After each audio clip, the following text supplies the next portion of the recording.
Venerable Sirs, brothers and sisters in Dharma, Suki Hotu. I'm Ting Yuan from BMSM YS, and I'll be the MC for today's session. Welcome to the Exploring Your Reality series, which is organized by BMSM YS with Venerable Nyainda. Today would be our 9th episode entitled Infinite Potential, Infinite Possibilities. Just some gentle reminders. Please use your actual name in the Zoom room. If you face any technical issue, please let us know via the chat box and our team will try to assist you. Let me bring you through the program flow for tonight. We will start with a short puja, followed by a short meditation. Please note that we will be submitting on behalf of all the minutes accumulated during the group meditation at the start of this Dharma session at the Million Minutes of Metta Mindfulness website. Sadhu for participation. After the meditation session, we will continue with the recap of previous sessions and followed by the video sharing. And lastly, the Q&A session. So without further ado, let's invite Sister Siu Yin to lead us on the requesting for 3 refuge and 5 precepts from Martin Nyainda, and followed by a short mindfulness meditation up to 8:15 to 8:20 p.m. Sister Siu Yin, over to you. Let us request for 3 refuge and 5 precepts from Bhante Nyainda. Aham Bhante Isaranena Saha Pancha Silang Namang Yachami Anugahang Katwa Silang Deta Me Bhante Tutiyampi Aham Bhante Isaranena Saha Pancha Silang Namang Yachami Anugahang Katwa Silang Deta Me Bhante Tatiyampi Aham Bhante Isaranena Saha Pancha Silang Dhammang Yachami Anugahang Katwa Silang Deta Me Bhante. Yamahang Vadami Tham Vadeta. Amma Bhante. Namo Tassa Bhagavato Arahato Samma Sambuddhassa. Namo Tassa Bhagavato Arahato Samma Sambuddhassa. Namo Tassa Bhagavato Arahato Samma Sambuddhassa. Namo Tassa Bhagavato Arahato Samma Sambuddhassa.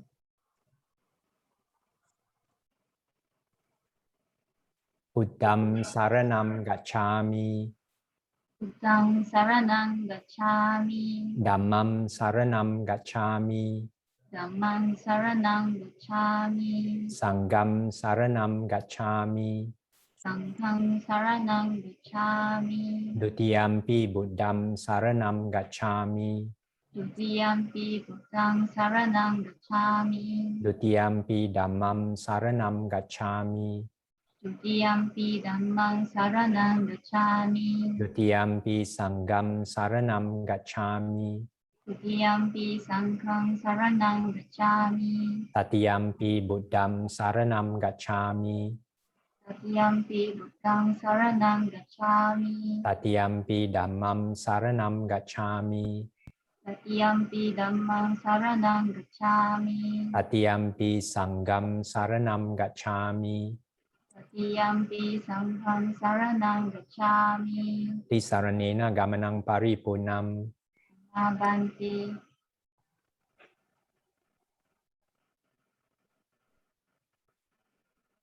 Panatipata Veramani Sikkhapadam Samadhiyami.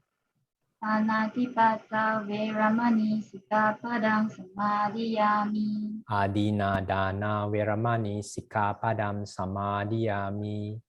Adina Dana Veramani Sikkhapadang Samadhiyami. Kamesu Michachara Veramani Sikkhapadam Samadhiyami. Kamesu Michachara Veramani Sikkhapadang Samadhiyami. Musawada Veramani Sikkhapadang Samadhiyami.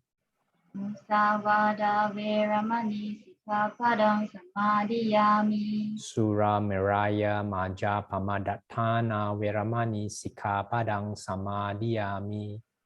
Sura Miraya Maja Pamadatana Veramani Sikkhapadang Samadhiyami. Idame silang asawa kaya wahang hotu. Idame silang asawa kaya wahang hotu. Idame silang nibbana sa pacayo hotu. Idame silang Nibanna sa pacayo hotu.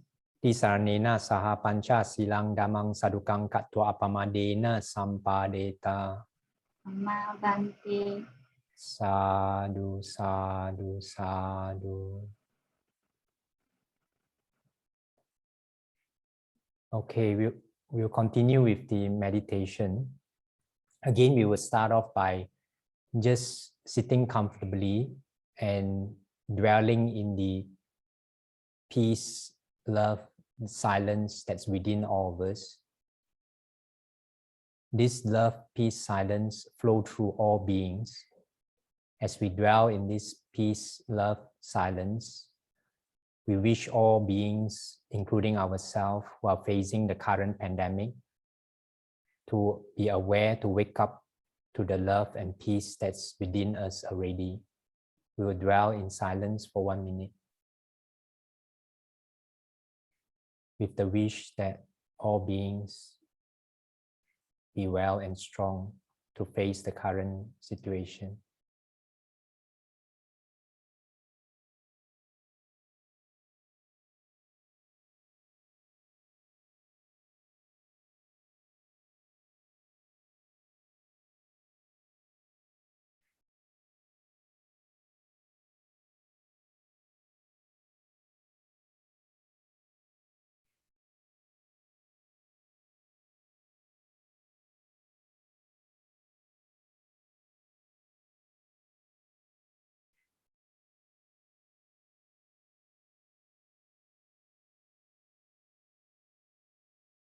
Okay, today the meditation that we will do is basically just aware of the 5 senses. We have done this before.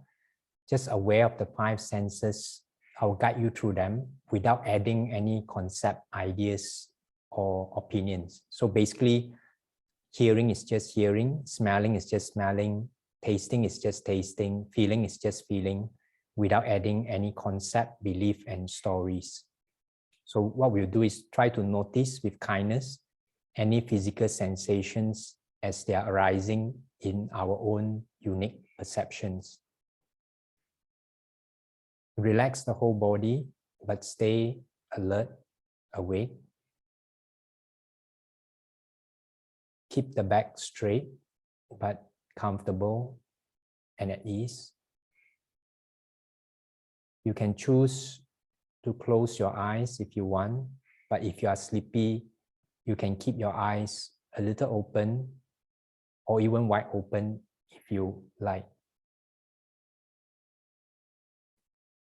Take a deep breath all the way in. Open up the chest to allow more oxygen to come in and so that the body can relax.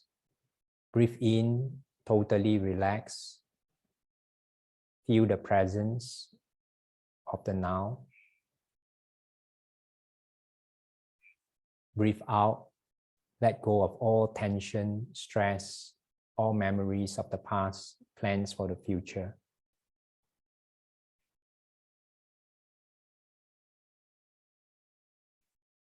Breathe in again, open up the chest. Breathe deep in. Feel the presence of the now.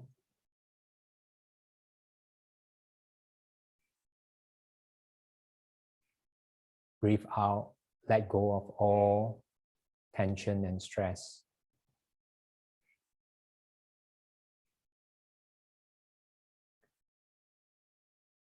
Now relax the whole body, relax your facial muscles.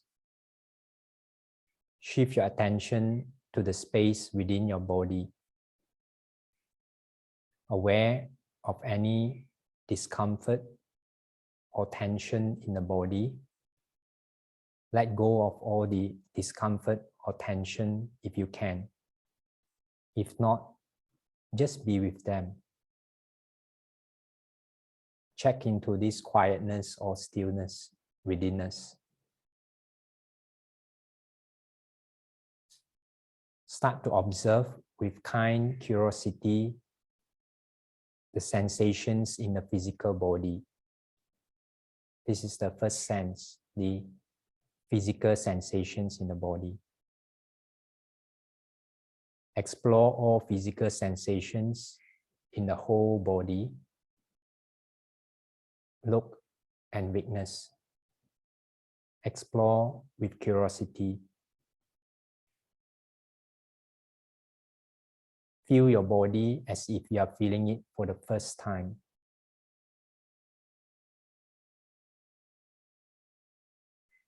Let go of all familiar perceptions, ideas, concepts that you had before.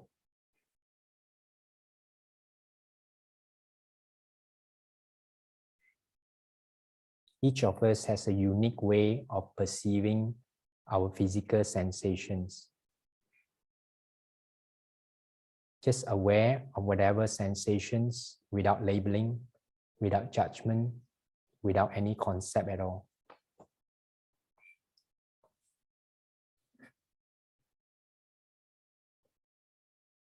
Feel the warmth in the body, the subtle contraction of the muscles, the feelings of the upper lips resting on the lower lips.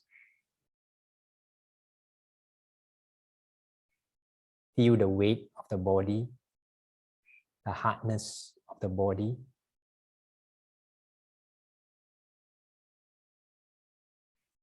Aware of each physical sensation like an explorer feeling for the first time.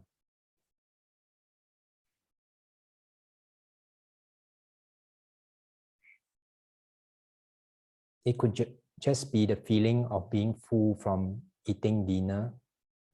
Just simply aware, simply know whatever physical sensations that you can feel in the body.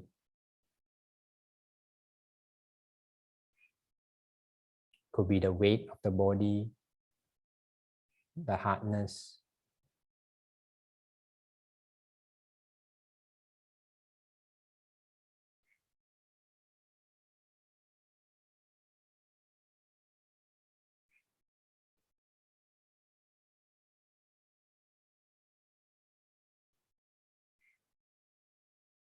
Feeling is just feeling, without stories. Let the physical sensations fade away. Slowly move to awareness of sound or vibrations. Fully aware of any sound that entered into your ear.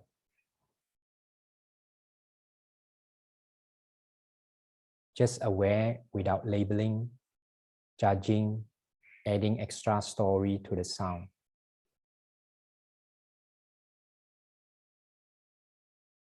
Fully be with the awareness of the sound.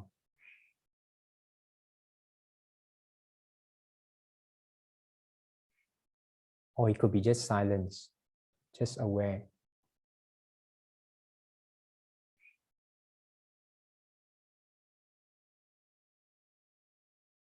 Hearing is just hearing.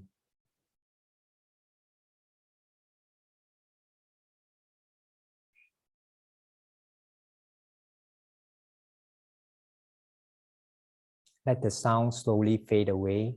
Slowly move your awareness to the smell. The smell might be strong, neutral, or even undetectable. It is okay. Aware of the smell of the recently eaten meal. The smell of the wind moving in your room, or your own body smell.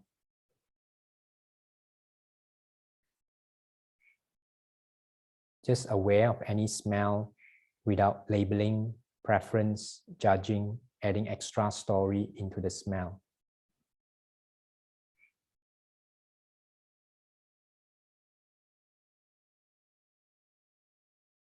Fully be with the awareness of smell.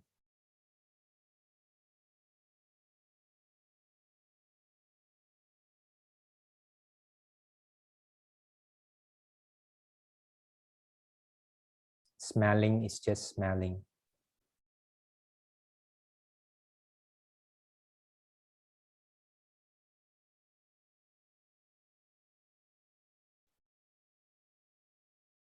Let the awareness of the smell slowly fade away. Move to the awareness of taste. Pay attention to the sensation in the mouth, maybe the leftover taste of tea or coffee or any food. Or just feel the warm, lubricating saliva as you swallow. Just aware of any taste without labeling, preference, judging, adding extra story to the taste. Just observe without comparison.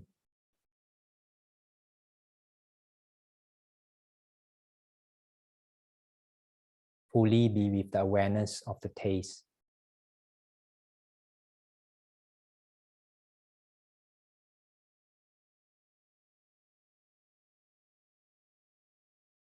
Tasting is just tasting.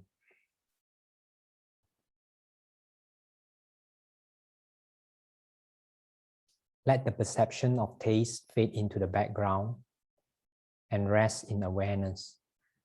Just aware. Now we are ready for the last sense of sight. Before we do that, make the intention that when you open your eyes, try to see everything around you as if you are seeing them for the very first time. Release all the familiar perceptions, ideas, concepts that you have about the space around you and its contents and occupants. Release even the image of yourself. Try to see every texture, shadow, everything as though for the very first time. Now slowly open your eyes. Fully see what is around you. Without labeling, preference, judgment, extra story. Fully be with the awareness of seeing.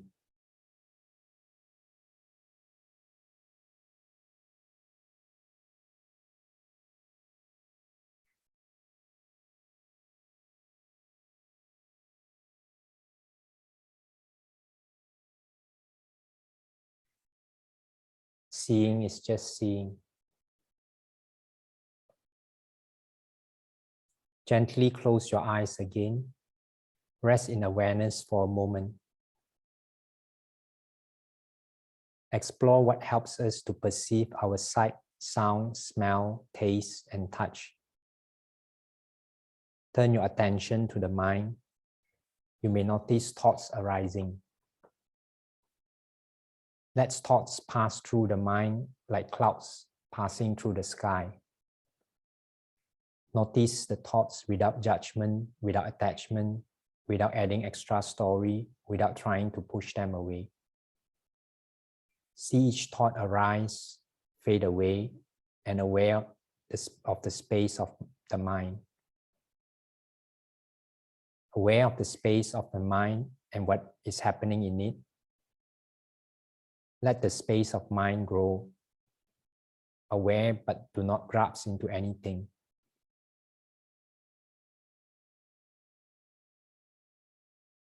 Rest in this awareness for a short while.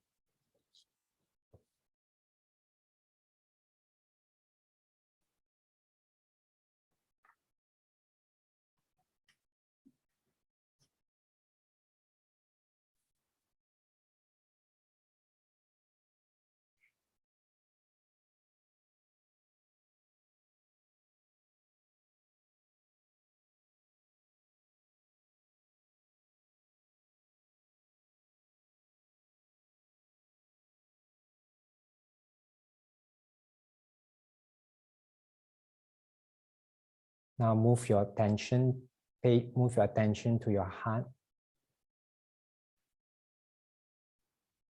Feel the infinite love, peace, silence that's flowing through all beings. If you can't feel anything, it's okay. You can try to think of your happiest moment, but without the stories, without getting lost in the incident or stories. Just capture the feeling. Allow this feeling of love, peace, joy to flow up through the whole body, up to the chest, to the hands, to the neck, to the head, down to the abdomen, to the legs, wishing every single part of the body, every cell that form our body to be at ease, to be comfortable, to be well, to be happy, to be calm, to be peaceful.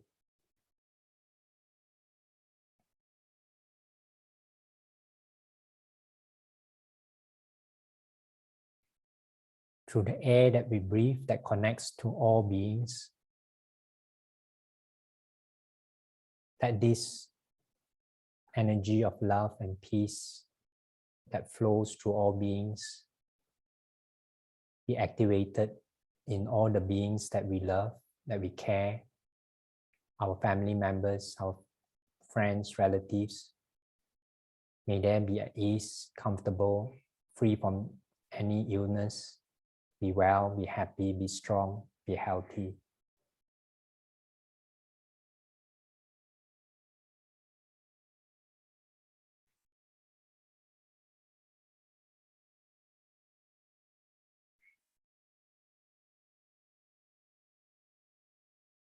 Continue to allow this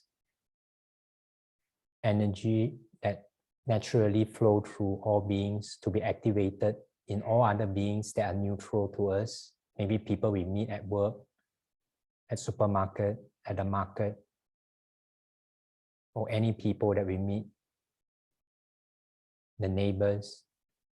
May all of them be at ease, be well, be happy, be resilient and strong. Be free from all mental and physical suffering.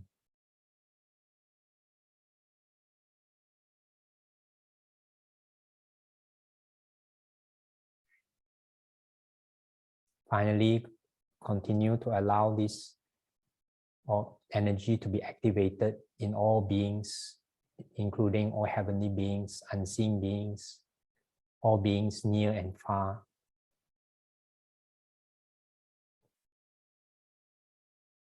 May all be well and happy, calm and peaceful, free from mental suffering, free from physical suffering.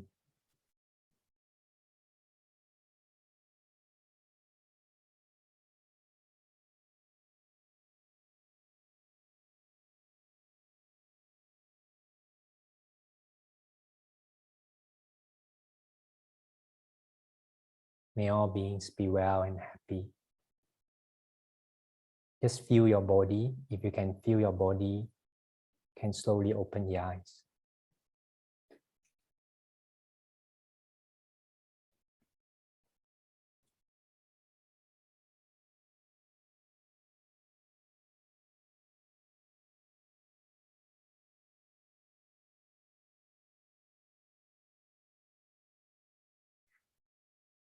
Okay.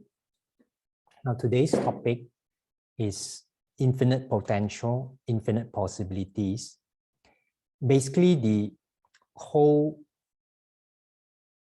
essence of this topic is when this self, the I, the fake I call it, which is created by our thoughts, get out of the way, there is infinite potential and hence infinite possibilities that can come out, even in uncertain times in the current pandemic. So throughout the talks, I will give you pointers and examples. But I also want to remind everyone that the aim of all Buddhists and the aim of this Exploring Your Reality series is to awaken to the reality of how life works, which is Buddhist enlightenment or Nibanna. So along the way, when we awaken our infinite possibilities, infinite potential, infinite possibilities, it can help us to achieve a lot of things in this world, but ultimately it must pave the way for us in the final liberation. There is awakening to the reality of life. So like normal, usual, I will recap through the past episodes that we have gone through, but I will try to link it to today's topic. So the first episode thought, the missing link, is what I've been emphasizing all along, that we experience our thinking about life and we never experience life directly. So thought is the missing link between us and our life. And this is what we experience. How to illustrate this is, when you see something, an object, this image will go into our eye, and this is only one mind moment. When the image comes into our eye, we will add concept, ideas, like this one, maybe when we see this, then you will add concept, ideas that, oh, this is a flask, this is given to me by who, and so on. So we added a lot of ideas and concepts to the image. The image is only maybe one mind moment, but there's millions of mind moments of our perception, concepts, and ideas. So that is the missing link, the thought, okay? And this is same with hearing, same with tasting, and so on.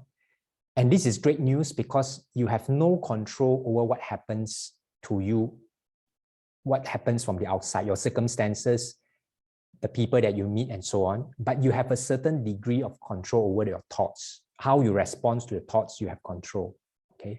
So this solves a big problem because, you know, I've mentioned a few times, there are quite a few times people come and ask me, Bhante, can you please help change my husband, wife, children, and so on. Now I'm telling you, you don't have to change outside. You change your thinking, and then what you see will change. So there is this saying that if you change the way you look at things, the things you look at changes.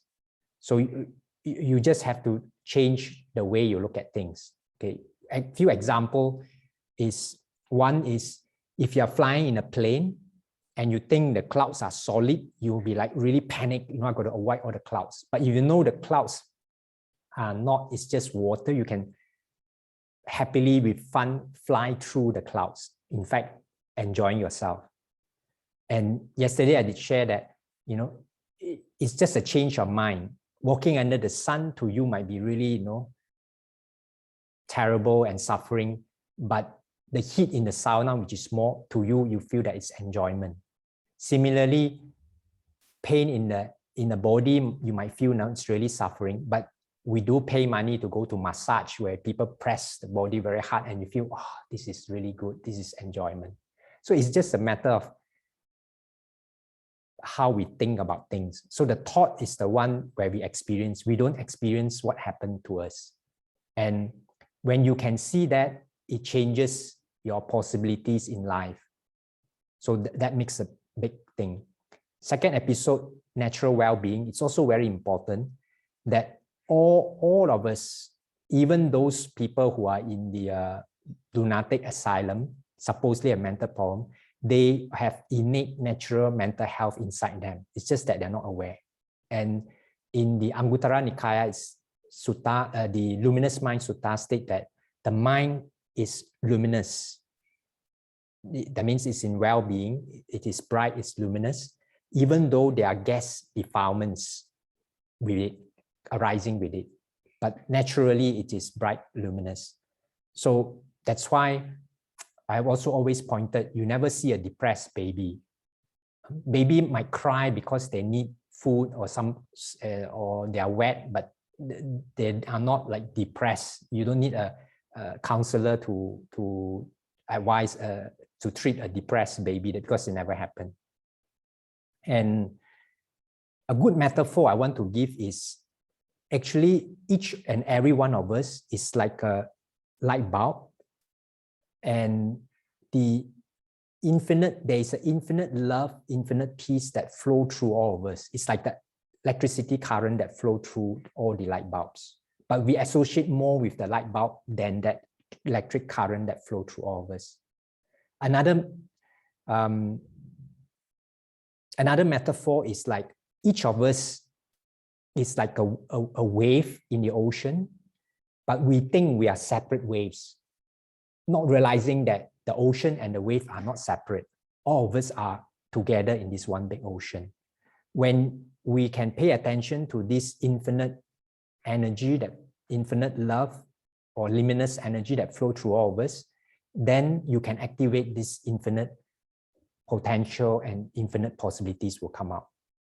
Third episode about compassion is a lot of people think that we need to do something for compassion. Actually, if you can just silently listen to others without judgment, without even try to give advice, it can be a great compassionate help to other people. When you just listen to be with that person, when you really be with that person, you will stay in your natural infinite love state, and that person will resonate in that state also. So it's a very powerful act of compassion just by being with the person. Because when you dwell in this natural compassion in you, the other person will resonate in it.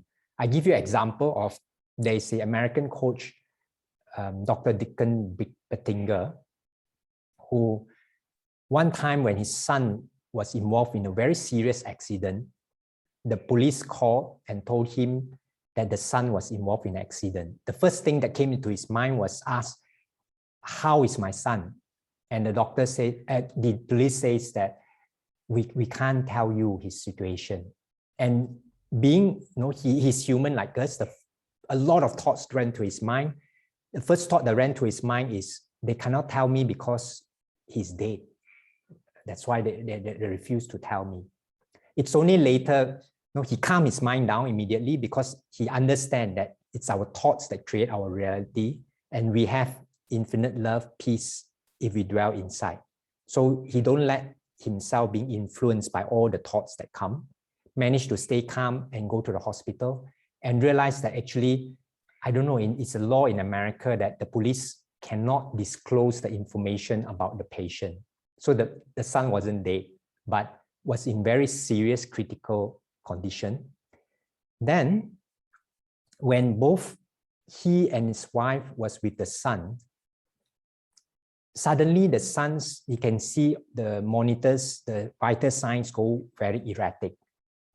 The first thing that happens to him, he panicked, like most of us. Then he realized that he need to not get carried away by the thoughts of panic, but to dwell inside. There is always, no matter how stressed and panic or lost you are, there is this silence of awareness that's always at the background. So he and his wife dwell in that. And when you dwell in this, it's quite strange. You will know what to do.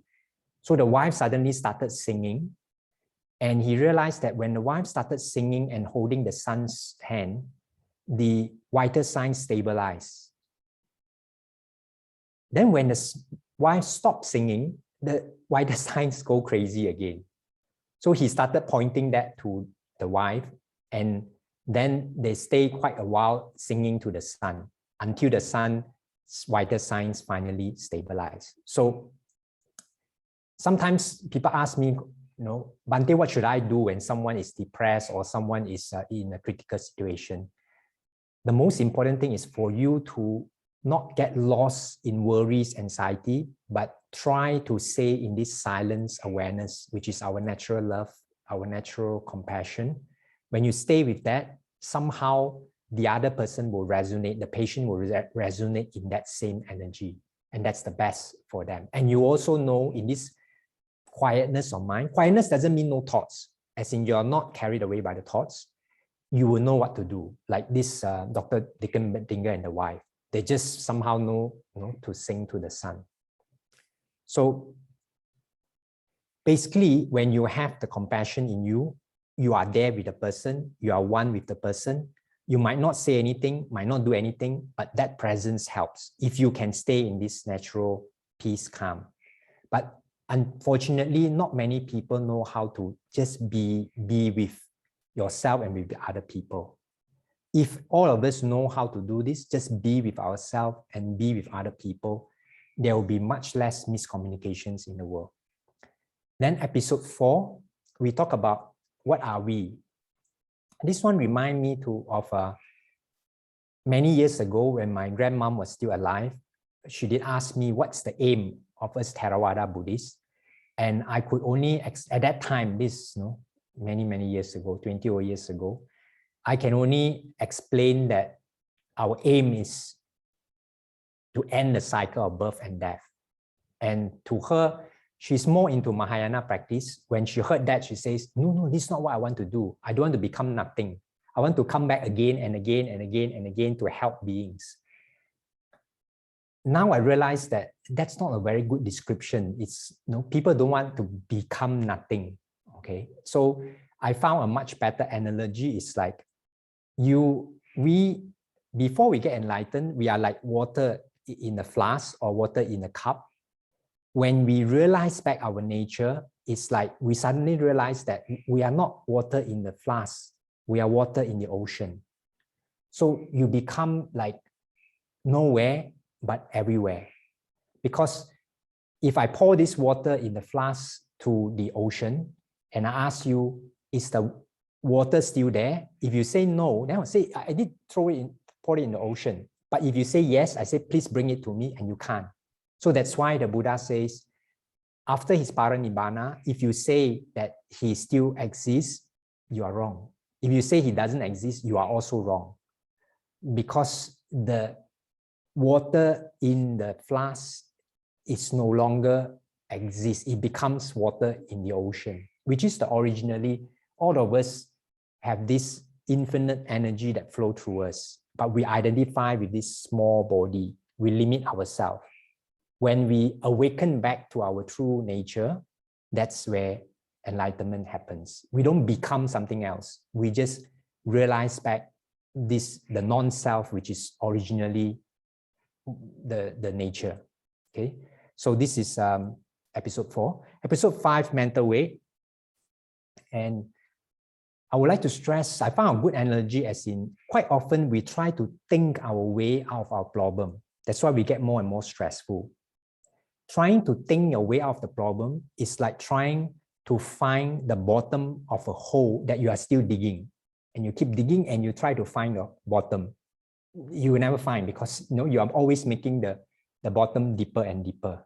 Okay, so to solve mental weight, sometimes we have to give the mind a vacation, which we often don't. Like just let it be with yourself without doing anything. Some people might worry, then one day I become very lazy. No, you can't stay doing nothing for long. You will definitely will do something after that. So give your mind a vacation where you can just be with yourself without judgment, without opinion, without label. And to me, renunciation, I mentioned many times, is the courage not to hold on to our judgment, opinion, and belief. You'll be surprised, it takes a lot of courage, because our self, our ego, is built on this opinion, belief, judgment. Once we let go of this, sometimes we get very lost, like floating. But we didn't realize it's this judgment, belief, opinions that get us into quarrel with others, that get us into a lot of mental suffering and physical suffering also. So this will help us mental weight. Episode 6, we live life according to our thinking. If you see how life works differently, that means if you can see that everything happens from inside out, not from outside happening to us, then all your habit patterns will change too. Okay, because if you see that your anger doesn't come from outside, it comes from you, it means that you are, I always say that you are slapping yourself. So if you really see that you're slapping yourself, you will not continue slapping yourself. You don't need even any effort, but you have to really experience and see it, not through thinking. Because it is our self-nature to find the best way to live. So recognizing or seeing is very important, the reality. Episode 7, one of my favorite episodes, pain is unavoidable, suffering is always optional. One thing very important for us to learn, and most Buddhists especially, is we are very afraid of our negative emotions. Buddhists are very afraid of, I'm a Buddhist, I cannot be angry. I'm a Buddhist, I cannot be this and that. There is no cannot be or should be or have to be and so on. If there's one thing that you learn, not to be afraid of your emotions or experience, you will change your entire life. Actually, you got to see all your emotions, including pain, sadness, and all that, are a good indicator of your mental state. Negative emotions means you are thinking too much. You need to give your mind a vacation. You just have to not to continue to believe in your thinking and hold on to your thinking. Then the thinking will change by itself. Thoughts are not permanent. They are not solid. So as long as you don't hold on to the thoughts, you don't believe them as true, automatically they will change by themselves. So you don't even have to do anything. And you can use all the negative emotions, including pain, anger, and all that, to turn into wisdom. Because every time you see anger, you can see pain, you can learn something from there. From anger, you can learn that how you yourself make yourself angry. And you can also see that how you are burning yourself. You will feel that burning sensation in yourself. So there's many things to learn in all these emotions. So don't waste them. It's opportunity for wisdom. Instead of treating them as enemy, we can treat them as friends to help us learn better about how life works.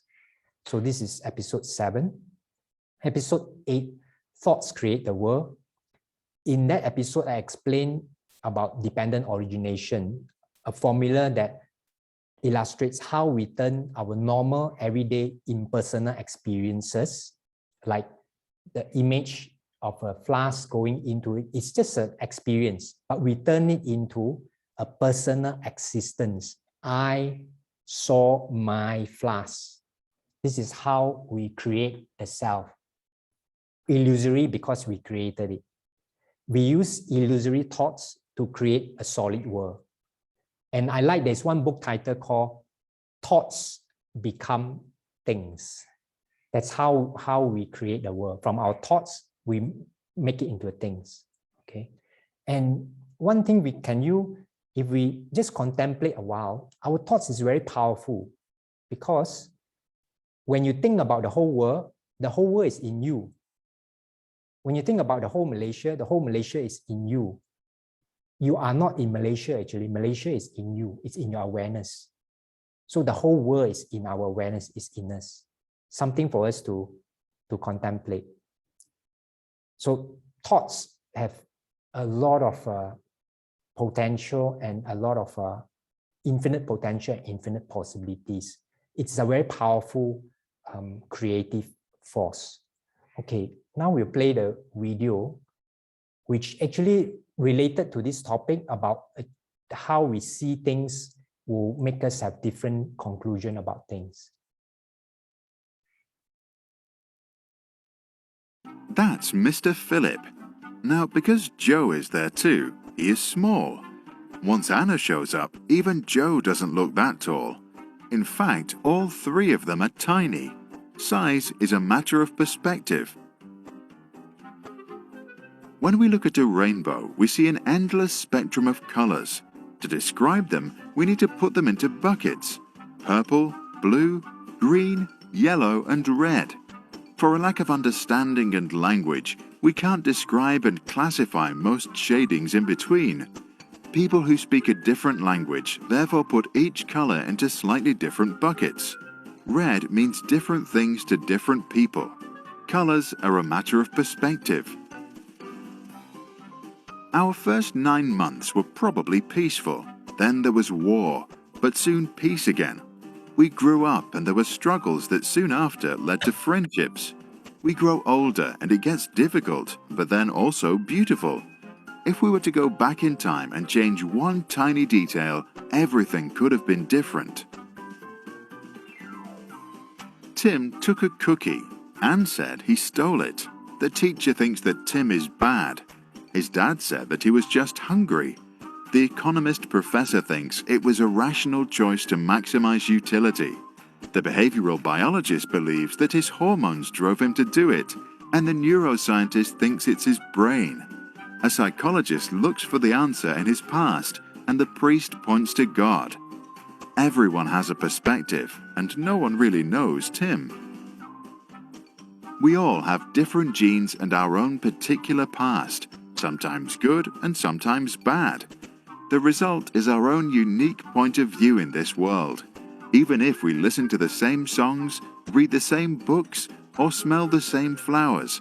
These are not the same songs, books, or flowers, because what we actually hear, read, and smell is our own interpretation created by personal memories and imagination. Each book, each song, and each flower is different to every one of us. Everything is a matter of perspective. So when we say this is good or that is bad, we do that from our own subjective point of view. Sometimes it's better to be quiet and listen.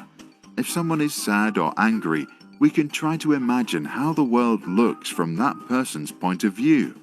Maybe we can see what they see and develop compassion. Maybe there is a right or wrong, a good or evil, but maybe there isn't. Maybe all there is compassion or ignorance. Until proven right or wrong, let's be kind to each other.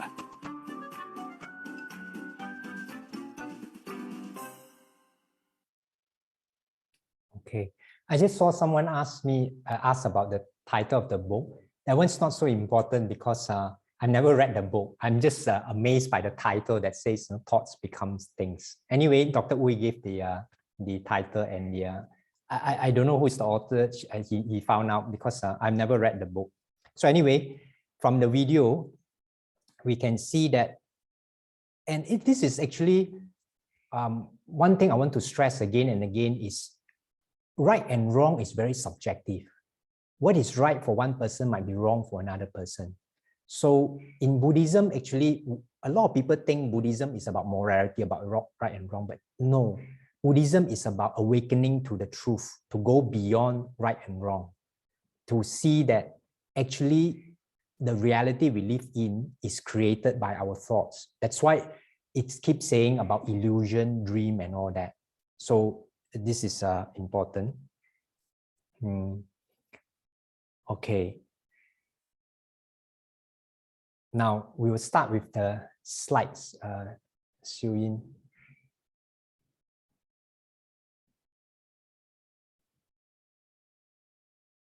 Okay, so first thing is, in order for us to see this infinite potential, infinite possibility in us, you have to explore with curiosity, explore with playfulness, explore with fun, and be childlike. Please remember, some people Buddhists might know that actually when the Buddha practiced all the ecstatic practice, he didn't manage to get enlightened. Then he remembered back when he was 8 years old under the rose apple tree, he managed to practice the jhana that helped him to get enlightenment. So the childlike nature is very useful, but not childish. Okay, childlike and childish is different. And remember, our aim is to awaken to the truth. I always have to stress this. Second slide. Next.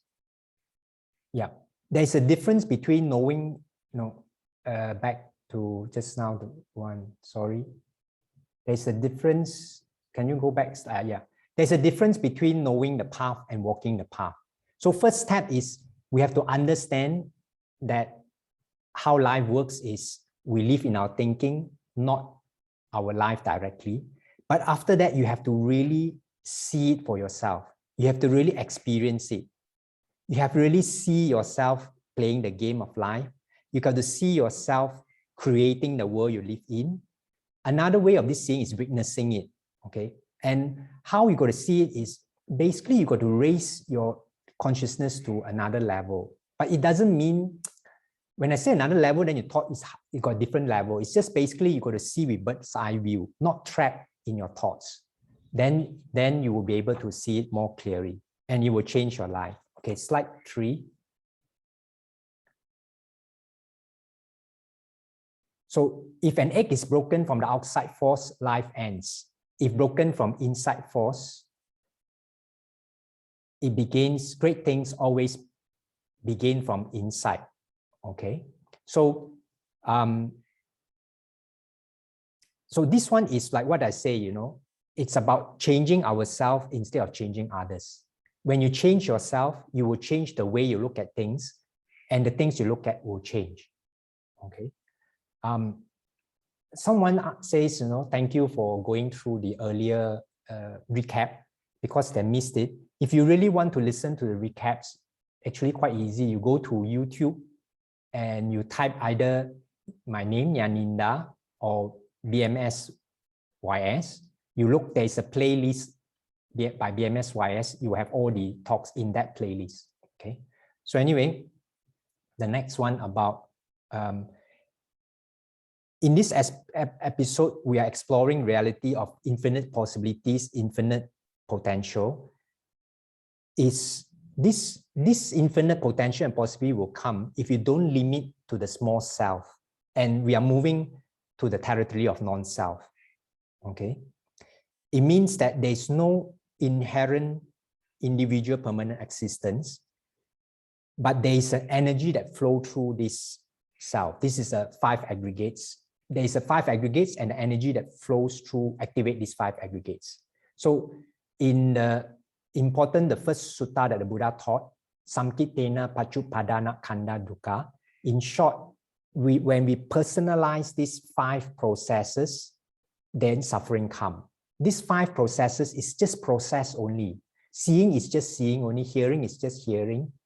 All these processes is, seeing goes through the 5 different, you have a body, you have the feeling, you have the perception, you have the mental formation to form the story behind it, and then the consciousness to be aware.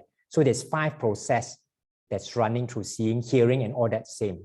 But we make it into I am seeing. So that's where the self come out. When personalization of these 5 processes become the self come out. Next slide.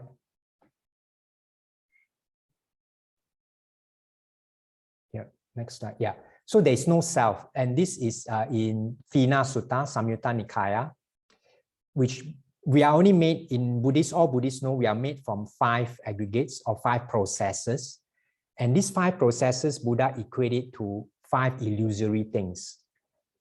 Form is like foam, like you're shaving foam.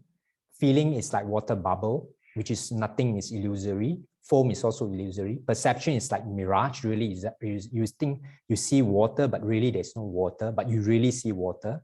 Mental formation is like the emptiness of the plantain trunk, the banana tree trunk. Consciousness is illusion. So actually all 5 processes that run our body is illusory. There's nothing for us to hold on. Next slide. Yeah, this one you can try, okay? We are always bounded by our language of, when we write an essay about yourself, you always start with I, my, and all that. If you try to write a 500 words essay without using the word I, my, mine, we, ourselves, you will get a very beautiful poem. Because you can't start with I am what, then you have to write in poems. I think maybe in Chinese it will be much more interesting. So, but to really describe this self, this formless self is very difficult actually, because you are describing, to describe the formless with form, someone give its analogy is like you are trying to point to fire with ice. As you go closer towards the fire, that means when you can describe more, the ice will melt more. So the Buddha doesn't really, quite often Buddha don't really try to describe what is enlightenment, because the more you describe, you will hold on to the concept. The clearer the idea of enlightenment, it becomes a concept to you. So you get stuck in the concept. Okay, next slide. Okay, again, life is about how you see things. You can see this figure. If you see there is a front, it can be looking at you from the front and it can be looking at the side. It's amazing. It can be both sides. Okay, so this is not yet. We'll stay with that first. So recently, when I told someone that you actually live in you don't live in the experience of life itself, you live in the experience about your thinking of life. And the person's, to me, this, when I really realized this, it changed my life. When I told this to another person, the person say, yeah, so then how? There's not so then. when you really change the way you look at life, your life changes. Okay, I give you a few examples. Okay, one is this one is, I think those who do business studies will heard this example of, there was a salesman who first went to, this many years ago, went to Africa and saw that shoe salesman, no one wears shoes, and he says no market.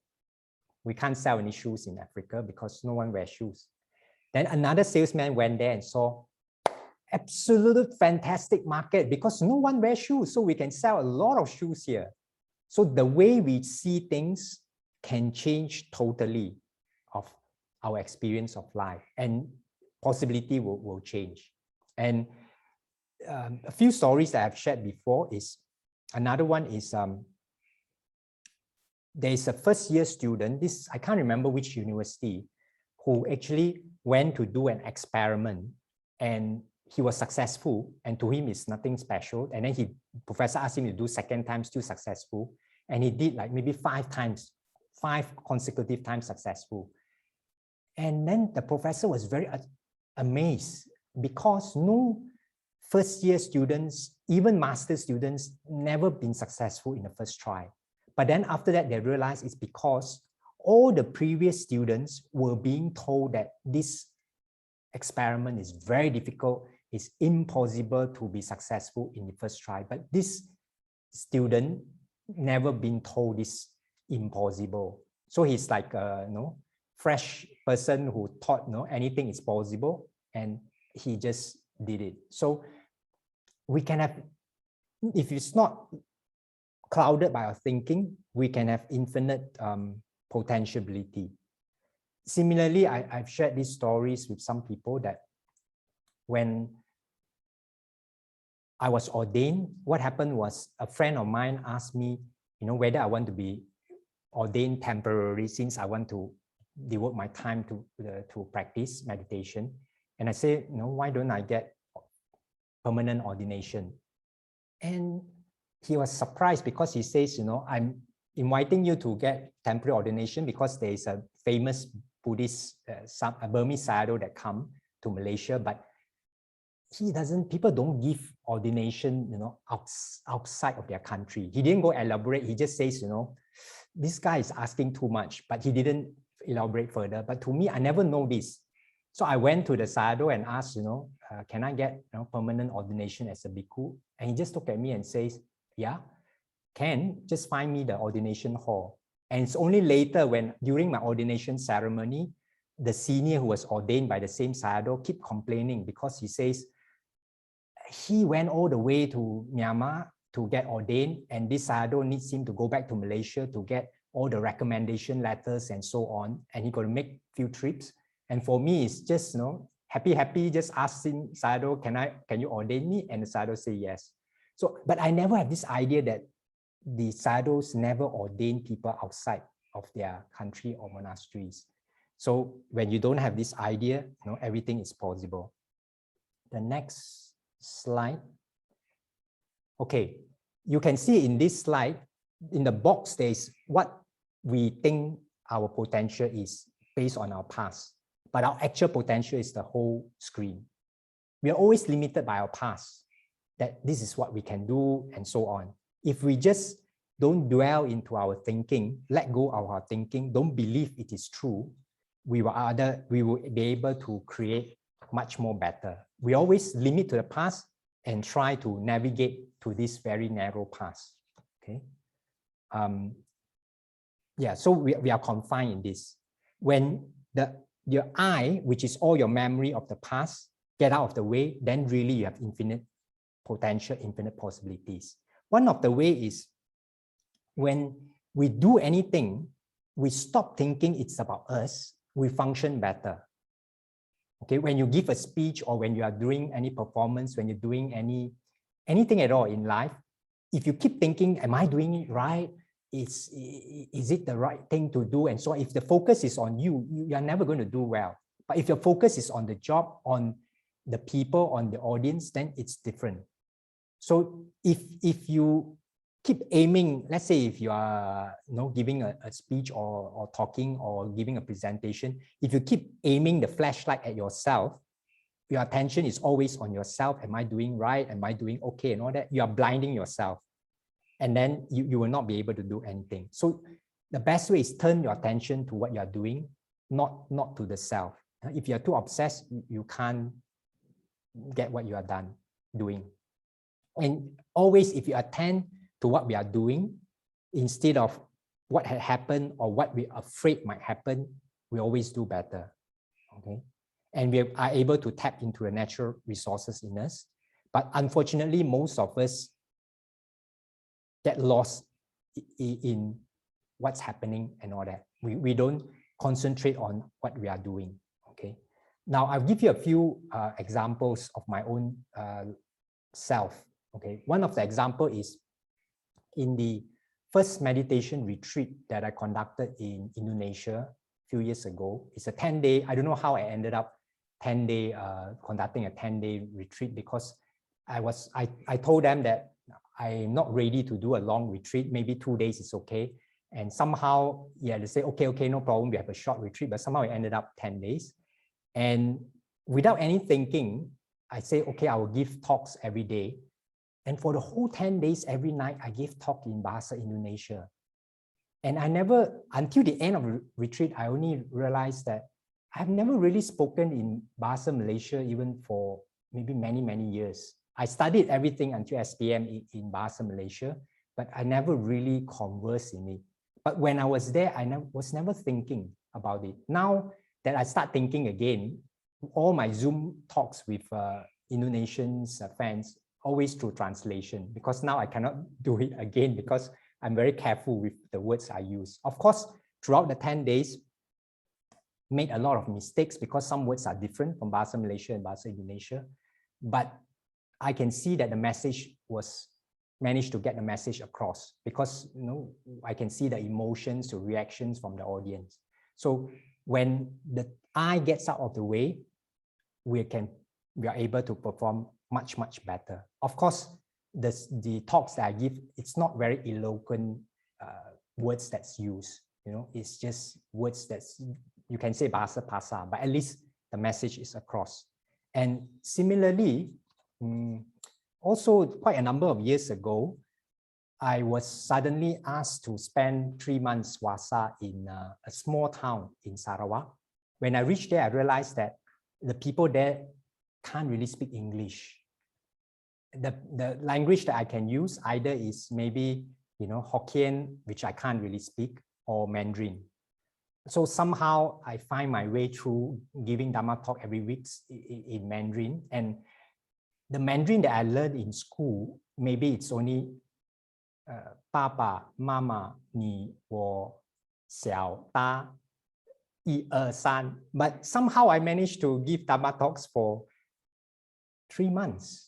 So when you don't think, your eye get out of the way, somehow we manage. Of course, I realized there's some words I still remember, because I realized that the audience was really expecting, I thought too much. I thought I already tried my best, as in when I lead Buddhanusati, I told them, okay, now I'm leading you contemplation of qualities of Buddha, 佛随念. And someone still can ask me, Bante, 哪一个谁? I was like, I don't know the characters. How can you ask me which characters? So anyway, when we don't think so much, when the eye gets out of the way, we will be able to function much better.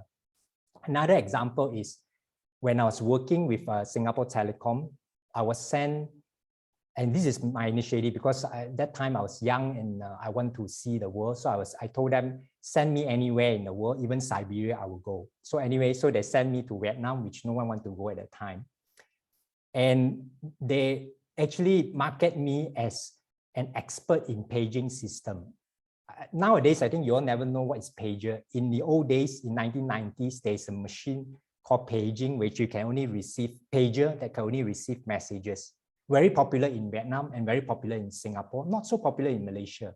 So anyway, when I was sent there, I was told the joint venture people there was told that this guy is an expert in paging, but I never learned anything in paging at all. No training in paging, just go there.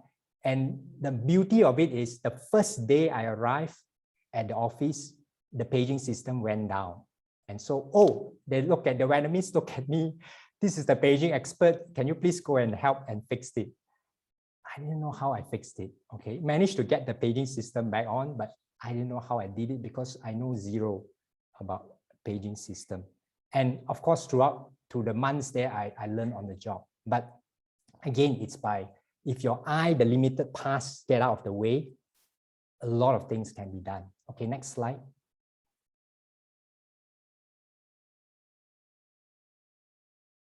Okay, the world is what we think it is. We are limited, but there is a world beyond our thinking, much bigger world. So thinking is limited to only our past experience. Okay, next slide. Okay, this is interesting because we are hold back our past. Why is this so hard to move forward with our life? Oh my God, brain, no, let go of that. Oh, sorry, past mistakes. Wait, why is it still so difficult? There's still some more things. Why did you bring all those? You know, we bring all our failure, our fear, all our past mistakes, everything with us. So that's why we are burdened with it. Okay, next slide. Similar. Okay, if only things could have gone differently, brain stay in the present. Okay, we always want to go back to the past. What if something bad's happened in the future and we would like to shift into the future? Stay in the present. Let's make the most of today. There you are. If you stay in the present, we have a lot of possibility. We are not limited by what can happen or what had happened before. Okay, next slide.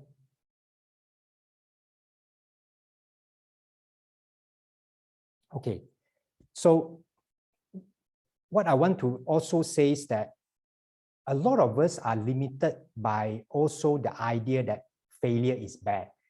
I don't know about you, but for myself, throughout my growing up years, I'm always afraid of failure. I dare not do anything that I think I will fail. Okay, but recently, my whole idea of failure changed when I heard a talk by George Pransky, an American coach. To him, he has a totally different perspective. That's why thinking will change your world. To him, there is no failure. Failure is just a learning curve. And to him, it's only by failing, then you can learn. So he never take anything as a failure. And to him that, you know, he quote this famous quote from Thomas Edison, who says, I never once failed in making a light bulb. I found out 99 ways not to make one. And this George Pransky says that when he was in the army, he was always assigned to do tasks that he has no knowledge of how to do. Like he doesn't know anything about logistics. The army will send him to head the logistics department. And he never saw any mistakes he made as failure. He saw it, it's part of the learning. You know, to him, there's no failure in life. When you keep learning, eventually you'll be successful. And it depends on how much interest you have. If you put in enough time, effort into anything with interest, you'll be successful. Because where you put your attention is where your energy goes. So if you keep putting energy into the past, then you are limiting to the past. If you put energy into the past trauma, mistake, problem, then you are handicapping yourself. But if you put your energy to the unknown, there's a limitless possibility. We always fear unknown, but unknown means limitless possibility, new things, out of the box. Now, this one is by Bruce Lipton. The moment you change your perception is the moment you rewrite the chemistry of your body. It's like, even by changing how you think, it will affect the whole entire body. And he's a guy who actually quite famous because he says, he's the guy who keep harping on that. A lot of people think that a lot of our diseases comes from genes, that means from our parents and grandparents and so on. He and quite a lot of new scientists has proven that only less than 1% of our diseases maybe comes from a gene. The rest comes from our environment. That means our gene, they found that can be turned off and on. All of us have cancer cells, but it's a matter of whether you turn off and on or not. How you turn on is by your stress, by your circumstances, by your thinking, and so on. So this one I want to give a quick story, which I've given many times. so that to reinforce that even your thinking can change the whole body. That's how powerful the thinking is. This is a story of a 1957 case study of a person, Mr. Wright, who had 4th stage cancer, has tumor all over the body, and asked the doctor to give him a new drug that's in clinical trial. So this doctor, West, at first don't want to give him because he only had few days to live.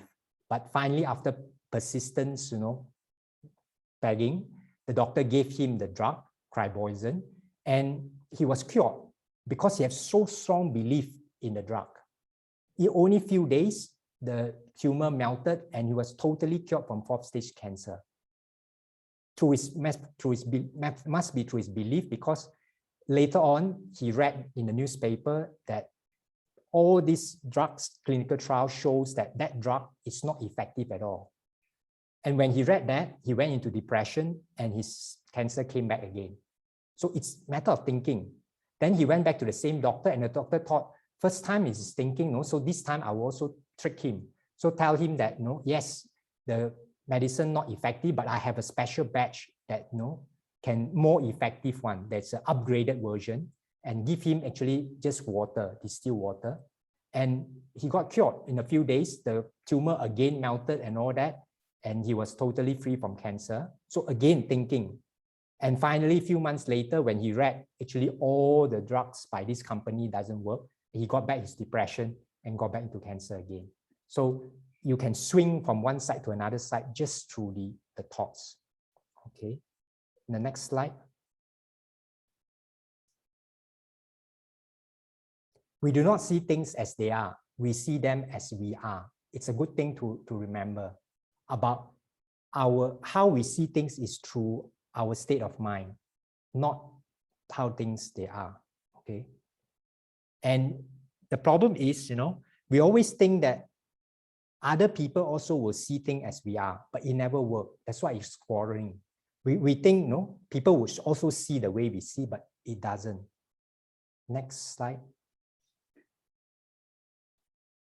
Yeah, our biggest mistake is assuming that other people think the way we think, but it doesn't work that way.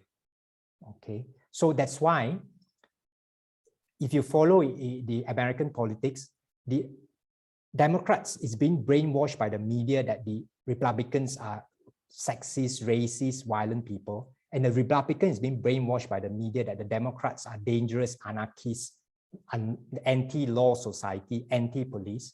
And both of them cannot understand why the other party cannot see the reality of the world, which is so obvious.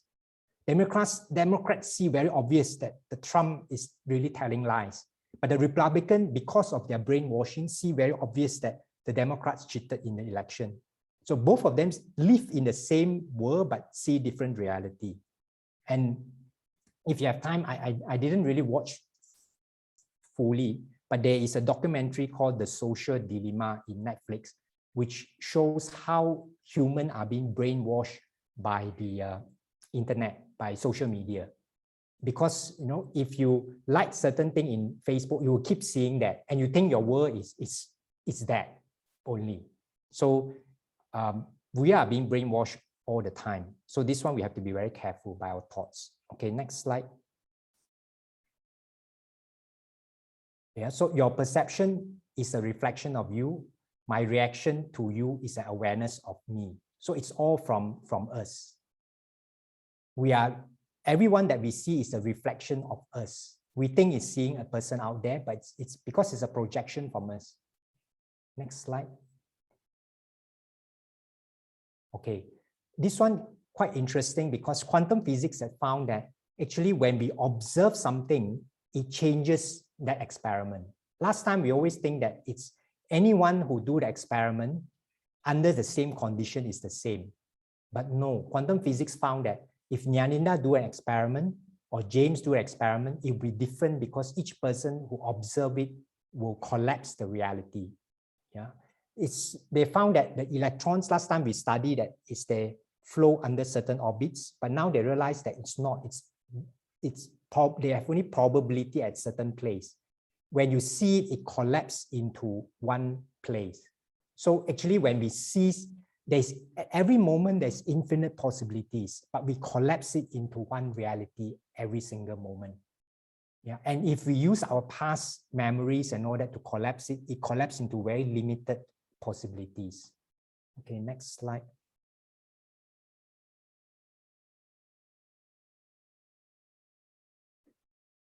Okay, this one is from, I took it from Dr. Ui. Okay, you read this, is quite interesting. It says, Jane covered a distance of 10 kilometers in 1 hour. John covered the same distance in 1.5 hours. Which of the two is faster and healthier? Of course, your answer would be Jane, okay, because she covered in 1 hour, the other 1.5 hours. But what if we say that Jane covered this distance on a running track while John did it on sandy path? Then it will be John. So your perception keeps changing. But when we know that Jane is 60 years old and John is 25 years old, then your answer will be Jane again. But we also come to know John's weight is 150 kilo and Jane is 65 kilo, then your answer will shift to John.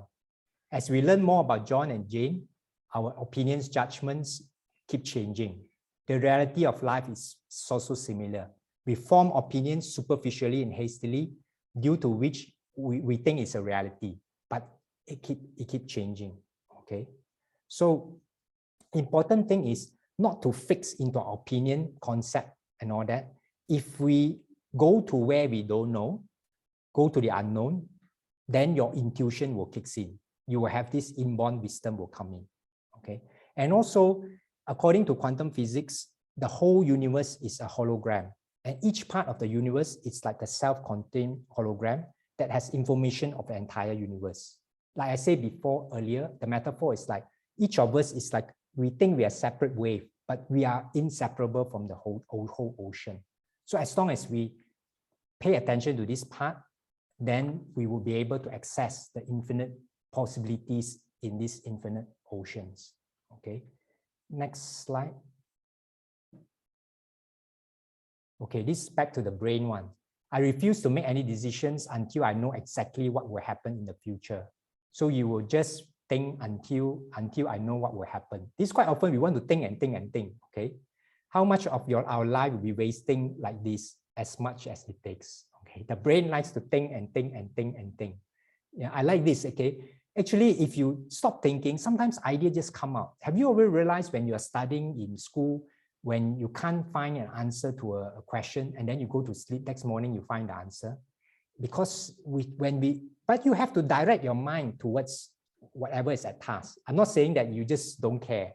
When you direct your mind to whatever at task and then let go, somehow the intuition will come. Okay, when we're okay with not knowing, we are not limited by the knowing, the infinite possibilities will come. Then we are not lost with the little I, the great intuitions will come. Okay, next slide. It's okay to not know, okay? But quite often we are very afraid to not know. So when we make a decisions, there's always decision A, decision B, and I don't know. Time will come, you know. I always make a joke that if you have to make a decision between A and B, okay, if there's a third decision, you got to remember that I don't know. But let's say A and B, you can't make a decision, it means they are the same. If you can't make a decision, means that both have the same advantage and disadvantage, then maybe you just throw a coin. If it is not the same, then you would definitely choose either A or B already. Okay, next slide. Silence isn't empty, it's full of answers. We always think that when silence is to go into empty of thoughts. When the silence I'm talking about is not lost in your thoughts. There might be still thoughts floating around, but you're not lost in them, then intuition will come out. Okay, a lot of answers will come out. We are very afraid of silence because we thought no answer will come out. But when it's silence, answers, intuition will come out. Next slide. The future is not something we enter. The future is something we create, because create through our thoughts, through our mind. Okay. So when we let go limitation of the past, we can create a totally new future. Yeah, we don't have the burden of the past. Next slide. Everything of life in life is a reflection of the choices you have made. If you want a different result, make a different choice. Okay, we have a choice what happens. Okay, next slide. Thoughts send out frequency that vibrate into reality. What you think is what you attract. By this reasoning, your own consciousness is the creator. So, and this is according to science, that there is an electromagnetic field that extends around us. This Eastern philosophy always knows this. There's an aura around us. So this aura extends not small. I can't remember the exact figure, but I know it's quite a few meters. So your moods and your thoughts influence all the people around you. So, and this is true when you will notice that when someone who is very grumpy, very depressed walks into a room, the atmosphere will drop. When someone very happy walks into a room, atmosphere will go up.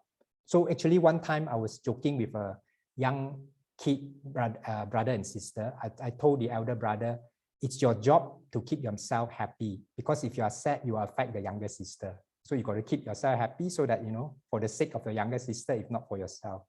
So we affect people around us. Okay. So maybe one way is, if you are down, you look for people who are high, then it will bring you up. Okay. Next slide. You are an electromagnetic being emitting a frequency. Only those things that are in the same frequency of you, one you're emitting, can come into experience. Every single person, event, and circumstances in your day is telling you what frequency you are on. You attract the same frequency also. If you're always on the low, you attract the low frequency. If you're high, then you attract the high. Okay, so it's important to not get lost in the low frequency. Okay, I think we are one more slide, I think. Okay, only once you wake up from the reality, you realize that you are not in your body is in you. You are not in your mind is in you. You are not in the universe is in you. So this I mentioned just now. Actually, when you think of the whole Malaysia is in you. You are not in Malaysia, the Malaysia is in you. When you think of the whole world is in you. Similarly to the universe.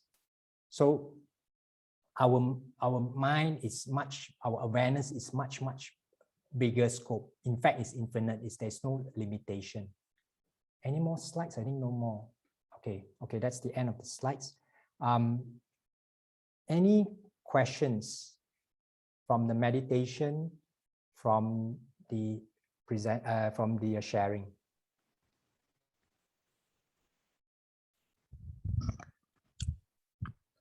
So now it's our Q&A session. So anyone who wish to ask any question, feel free to unmute your mic and open your video. Thank you.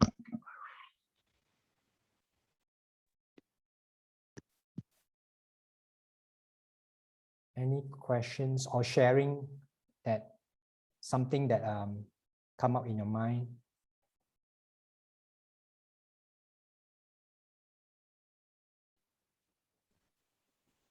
Hi Shannon, feel free to unmute yourself. Okay, unmute please. Yeah, hi Bante and all the team. Yeah, good evening. I just want to share is kind of like a sharing and also maybe a questions after that. I was actually mentioning about my unpleasant experience, and then a very close friend that was advising me that it maybe is that, like for example, if I ever keep on mentioning and whining about my past experience, unpleasant experience, that may not be a very good solutions, that I will keep reminding myself of the bad experience that I have gone through, and that actually reflects back what Bante was mentioning, that if you keep on thinking about what you are not able to do, then we are limiting ourselves, and it is actually a true experience for myself. Yeah. Somehow we like to keep dwelling in our limitations. We think that it will protect us, but it's not. It's actually not helping us. Yeah, true. Yeah. So I think in short, should be, like living in the present moment, but at the same time, maybe Bhante can advise us what would be the more effective ways to overcome, the shortcoming of reminding ourselves from the past. Oh, okay. Actually, you got to see for yourself that it's not helping us. When every time we think of the past, let's say, okay, a more easy example is, let's say someone slapped you in the past. Every time you're reminding that, you are slapping yourself again and again. So it's not beneficial at all. In fact, it's quite stupid when you see it. Yeah. Sure. We think that it's it is helping us punch the person, but it's not. You're punching yourself every time you're reminding it. So you got to really see it by yourself, then you will stop. I call it stop slapping yourself. But sometimes when you see it, you will still continue because of your habit. But as long as you know that anytime you can stop slapping yourself, then it's okay because it's still within your control. Yeah. Okay. Thank you, Bhante. Okay, someone has this question. Bhante, can someone see things as they are when he or she is aware enough instead of how we are? Can someone see things as they are when he or she is aware enough instead of how we are? I need the person to explain further what's trying to get. Can this BTTO unmute and ask? While waiting for BTTO, I'll answer the next question. Hi Bhante, can we use our thoughts to attract what we want? Okay, this is it's possible, but the problem is when you try to use your thoughts to attract what you want, then you are thinking that thoughts are real. Then when negative thoughts, you also think the negative thoughts is real. That can become a bit of a problem. And then you have this stress that I must always think positive to attract things. The best to me is not to regard the thoughts as ultimate reality. So don't be the slave to the thoughts. You become a master of thoughts. And then when you dwell without into the thoughts, your infinite wisdom will give you what you require. Might not be what you want, okay? Because what you want might not be useful for you, but what you really need will be given to you by the universe. Bhante, you mentioned, okay, mind is the forerunner of everything, okay. Can we use thoughts to, okay. Bhante, you mentioned about we see the world as how we are. Okay, yeah, we see the world as how we are, as in when we are grumpy, we see everyone as bad, as in, no, we are in a bad mood, we think everyone is treating us badly. So in a sense that how we are affects how we see the world. Okay, anyone want to ask questions? Unmute to ask questions. Okay, another question, very weird question. Bhante, is it safe to open third eye to see the other side? I have not opened my third eye, and I don't know whether it's safe or not, but I don't know. But I think, based on my experience, I think not very helpful because we might get distracted. So Buddha never encouraged. Of course, Buddha never say it's bad, but Buddha never encourage because we will get distracted. But would that be possible? We see the world as how it is when we are aware enough. Or would that be possible? We see the world as how it is when we are aware enough. You know, when you don't add in concept, ideas, opinions, you will really see things as they are, not as we are. That means when you are really developing, this is the aim of Buddhists anyway, in the end, when you see this, normally when I see this, I would think, oh, this is my flask, this is my container, and so on, and you know, who bought this for me from Taiwan, and so on. But when you see things as it are, you just see this as it is. It is a thing in front of you, that's all. So you don't add in all this opinion, belief, ideas, and so on. Yeah, internet is giving maybe a problem to your site. It's okay for us. We are very clear here. Okay. Any other questions? Anyone want to unmute to ask questions? Feel free to unmute yourself to share anything that you learned throughout the session also if there's no questions. Yeah.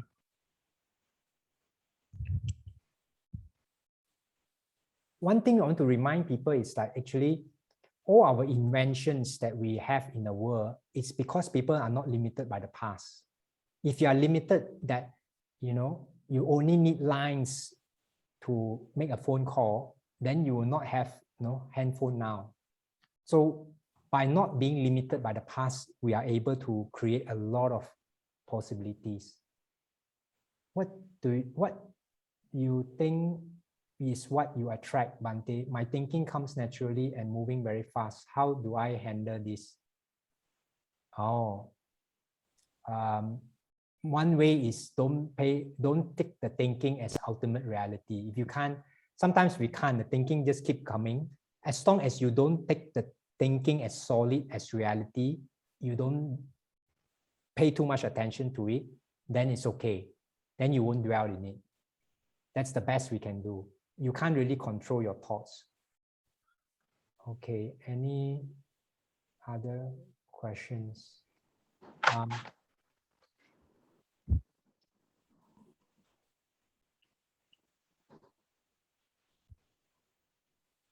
Any more questions from the floor? Okay, Jenny. Jenny. Yeah. Okay. Yeah. I have a question. Yeah. I am the practicing the Dharma. Yeah. In this event, for example, when I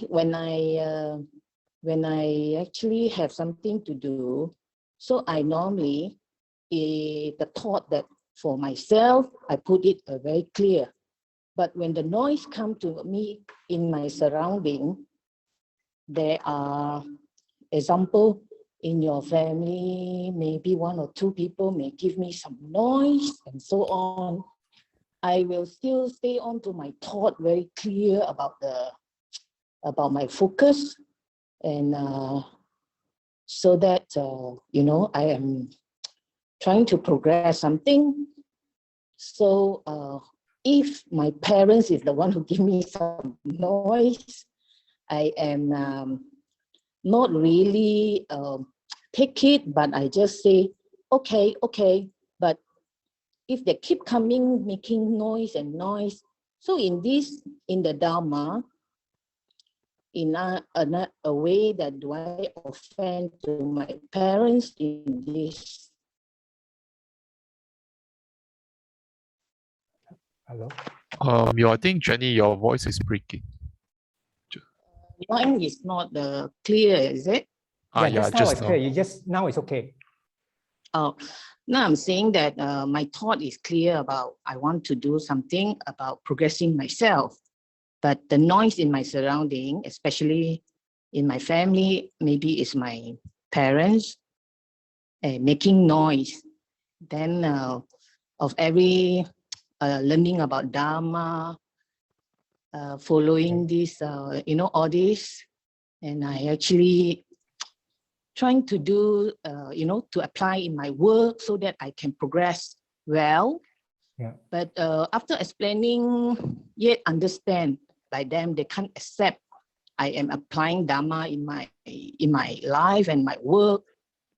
So I am actually asking. So Yeah. I am actually not to say trying to offend to my parents, but I keep to myself that I'm learning this Dharma accordingly. So I'm not, I'm not trying to disturb to my thought about it, that this is a practice that I actually applying in my work. Okay. So your question is? So am I actually not, I'm not obey to my parents, whatever they want me in their way. So I'm not in their way, but I actually just learn practice my Dharma, but they not understand what is Dharma. When I ask them about come together with me, going for Dharma, understand about Dharma and things like that, they kind of not accept it lah. So, but I will just, okay, you not accept, I accept my parents. I just proceed what I learn, I practice. Yeah, we can't force other people. So we can only change ourselves.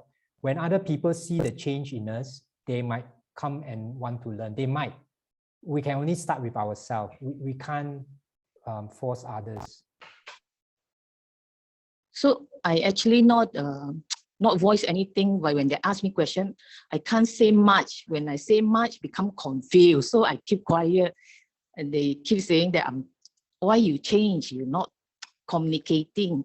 So at my best level, this is okay. You don't fix an attitude that I have to not say anything or I have to say anything. Just be yourself. When you are calm, relaxed, not lost in your thoughts, you will know what to say and what not to say. Okay. Sometimes you might need to say more, sometimes not. But if you already fixed this idea, you have already fixed in the idea, a concept that, oh, my parents don't understand this, so I have to not say anything. You have already gone fixed into a very limited viewpoint already. Oh. Yeah. If you are more open, as in, okay, sometimes I have to say, sometimes I don't have to say. And how do I know is when my mind is relaxed and I go into a calm state of mind, there is this natural love, peace inside me. The intuition, I call it, will allow me to sometimes say, sometimes not say, and but be myself. Yeah. Okay. Yeah, because now you are not being yourself. You are fixing, I have to hide, not say, and all that. Then they find very strange. Oh, I see.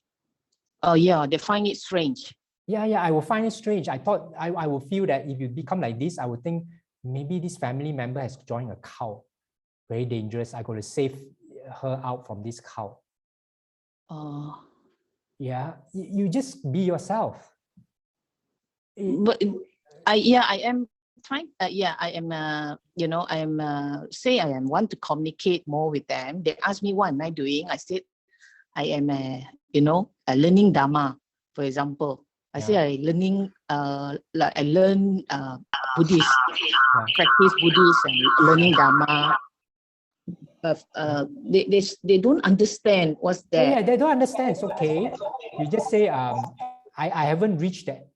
I will try to learn more then until I can explain. But at this moment, I don't have enough ability to explain to you, but I can only explain what little I know, or something like this. You will know what to say if you don't fix into a certain view. Just be like being open, you just not build a barrier. Something like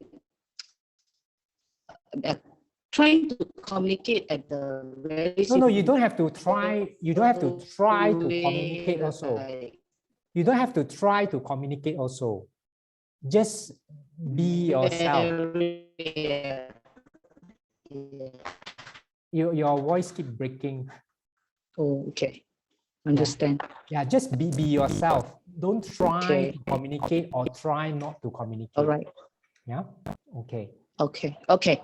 Yeah. Understand. Yeah. Thank you, Bante. Yeah. Okay, Irene. Bante, we take our thoughts ultimately not truth. Is this also apply to wholesome or good thoughts as well? Thanks. Yeah, in a sense, when I say not truth, as in it is it's created by us. Okay, so whether it's good thoughts, bad thoughts, we have to transcend it in the end. So yeah, all thoughts, not just wholesome or unwholesome. We have got to see that all are created by our mind.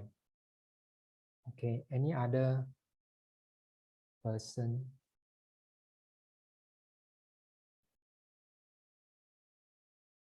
That want to share or questions?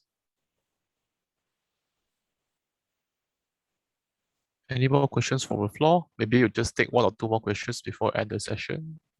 Yeah, someone put, I feel that she should show love and kindness that she has learned to her parents. Yeah, sometimes we don't need to explain too much. If we show love, this is a good point. If we show love and kindness to our family members, then the family members will realize that, hey, this person has changed. He has become more kind. She has become more kind and more compassionate. And maybe what she's doing is right, rather than you are hiding from them. So when we change, people would want to learn because they saw the effect that Dharma has on us. So this is a good point. Okay, next question. Ancestors are our past blessings. How can we not thought of our deceased parents as we need to be at present? Okay, when I say be present, doesn't mean that you can't think of things that you have done in the past. What I'm saying is don't dwell on the memory in the past. Sometimes we need things, that lessons we learned in the past to help us in the current life. So I'm not saying that cut off the past.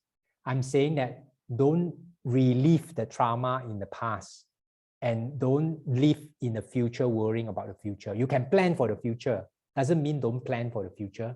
Doesn't mean don't use the lessons from the past to help you. Okay, good questions. Any other? Bante, Yeah. I just wonder, can we say something like, we shouldn't say that we forgot everything in the past. We should think about something that is benefit for us, the good thing that we've done in the past to help to memorize it so we can carry forward. We cannot say we live in present and then forget everything in the past. We only want to carry those unpleasant feelings, those are fear in the past to us, because they will burden us. But the good thing that we've done in the past actually is a force to push us to be forward. So we can carry forward those past experience with us. When you say that in present, yes, the past is your memory, but we don't mean that we need to throw away all in the past. No, even failure, you can use it as a lesson. Yeah, but the negative feeling, people thinking like maybe my past is those sadness, these things. Like we must choose that. We pick the good, happy feeling in the past to live in present. Yeah. But that doesn't mean that everything in the past is supposed to be cut off from us. Yeah, no, not cut off. I'm not saying cut off from the past. I'm saying that don't dwell in the trauma in the past and worry of the future. That's the, yeah. Okay. Any other questions or?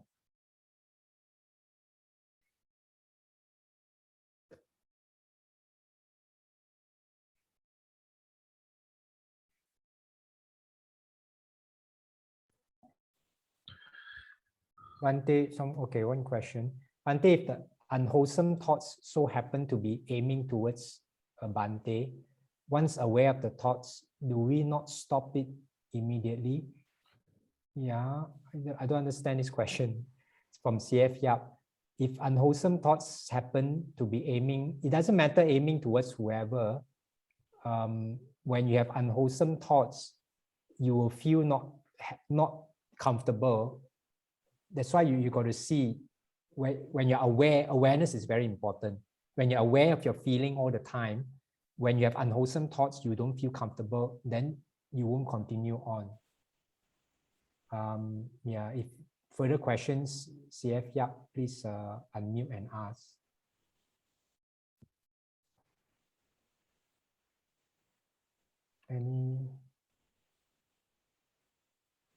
Basically, the important thing for us is I got to keep reminding that, we think the I, the self, is very useful, but if you let the I get out of the way, much more powerful things can occur, can happen to us.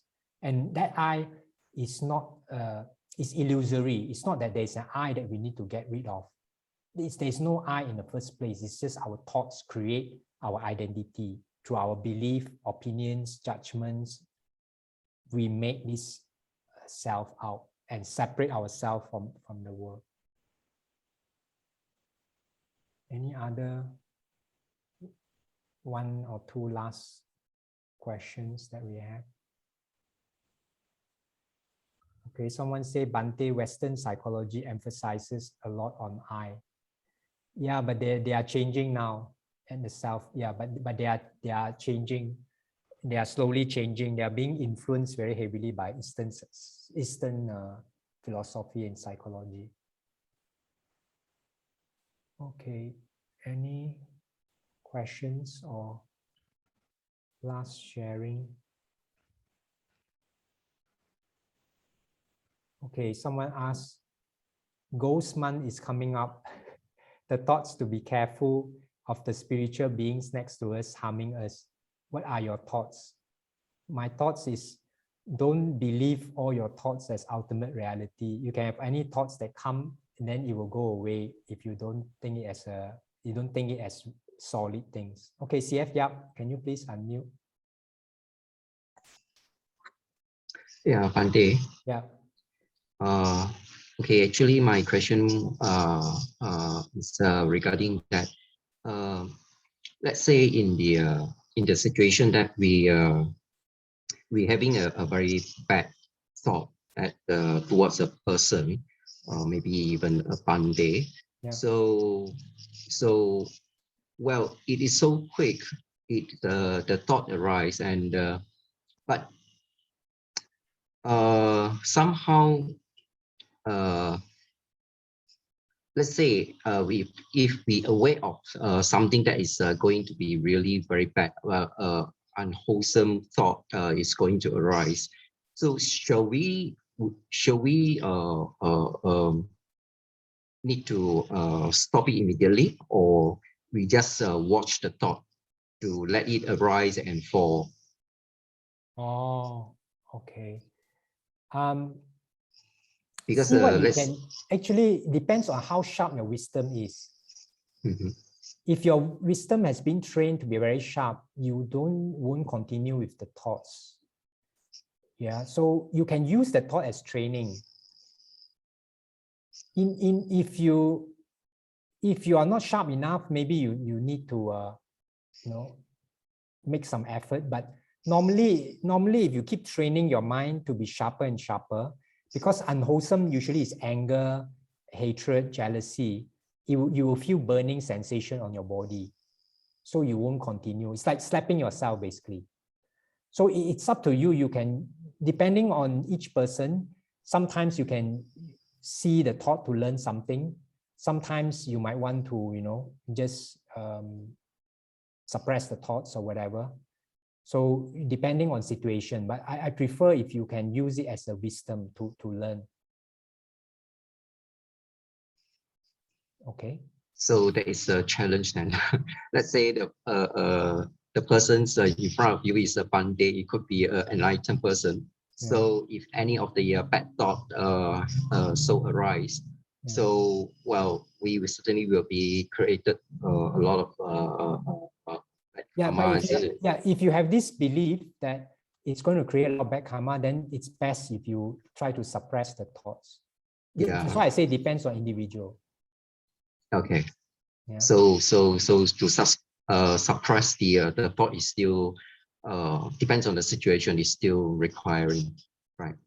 So not to say that it's not the best option, but it's one option. Okay. Yeah. Okay. But hi Bhante, how to correlate when someone important tells us about our weakness and strength? I don't get it. Someone important tells us, then we should be very happy. These are from JC. Okay, maybe you want to unmute and ask. There's another question from Jenny. Bhante, is a challenge not to be obsessed with the I. Okay, good question.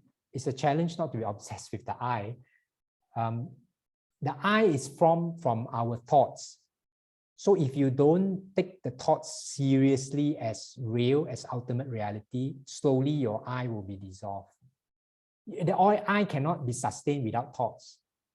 So as long as you don't believe the thoughts as ultimate reality, slowly your eye become not so real. You don't even have to make that much effort in it. Okay, I think we will end here. Unless someone has one last question, we want to unmute, we will end here.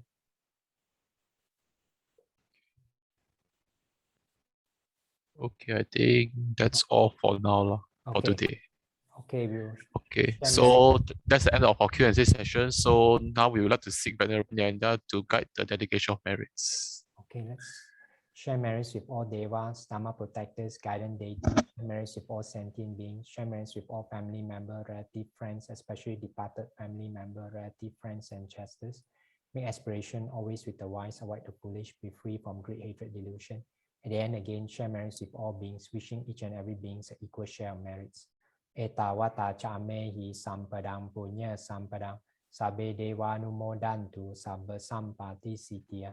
Etawata chamehi sampadang punya sampadang sabe bhutanumodantu sabba sampati sitya. Etawata chamehi sampadang punya sampadang sabe satanumodantu sabba sampati sitya. Idame nyatinang hotu sukita hontu nyatayo. Idame nyatinang hotu sukita hontu nyatayo.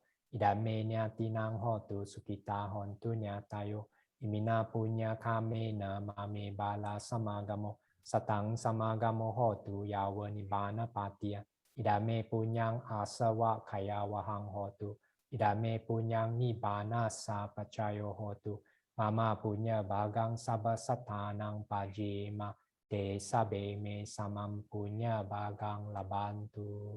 Sadhu, sadhu, sadhu. Sukhi hotu. Sadhu, sadhu, sadhu. Venerable sirs, brothers and sisters in the Dharma, we have now reached the end of session for today. Before we end the session, please allow us to make a few announcements for the upcoming event. So I'll hand it over to Sister Bihui to make the announcements. Hi, brothers and sisters. We'd just like to announce that every Friday we have this awareness of Dharma in daily drama, facilitated by Bante Yaninda. So there'll be guided meditations and Dharma sharing. So please do join us. The next one is, next slide, please. Tomorrow, on the 8th of August, Sunday morning, 10 a.m., there'll be a Dharma talk by Venerable Mahinda. As you know, this is the 7th month, like they all said. So how can we honor our departed relatives, and what's the significance of the transference of merits? So you can join this Dharma talk via Zoom or via Facebook Live. You can follow the BMSM Facebook page. Yes, I think that's all we have for tonight. Thank you everyone for joining in tonight. See you again next time. Thank you. Sadhu. Have a good night, everyone. So for any if you want to see today's replay, you can just follow our WhatsApp group. And Sister Bihui, maybe you could share the link again for them to join our WhatsApp group.